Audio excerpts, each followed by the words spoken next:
واحد السؤال كيتكرر بزاف: واش شحال من ساعه خصني ننعس؟ والجواب واضح في كتاب لماذا ننام. اقل من 7 سوايع كتساوي خطر حقيقي على صحتك. الدماغ والجسم محتاجين ما بين 7 حتى ل 9 سوايع في كل ليله، يعني في كل ليله خصك تنعس 8 سوايع. اقل من هذا الشيء راه كيبدا الخطر كيتجمع بشويه بشويه. لحد الان باقيين شي وحدين ما عمرهم كملوا 8 سوايع ديالهم ديال النعاس.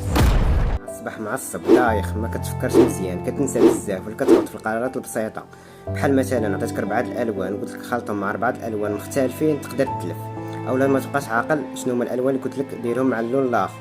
كل هذا الشيء من قله النوم، ماشي غير هكاك، راه دماغك ما كيتنقاش والقلب كيتآدى والجهاز المناعي ديالك كيرجع ضعيف. المشكل الكبير هو في السهر المستمر، يعني اللي كيقصر كل ليله واللي كيسهر كل ليله هو ما واعيش بهذا المشكل هذا. راه الناس اللي كينعسوا ما بين 5 حتى 6 ساعات فقط كيكونوا اكثر عرضه للامراض بحال السكري، امراض القلب، السمنه وحتى السرطان. وما تنساش ان قله النوم كتقصر في العمر. الشارج ديال التليفون ما يمكنلكش تخليه دائما 20%، خاصك ضروري تشارجيه باش كيدوز لك النهار ديالك.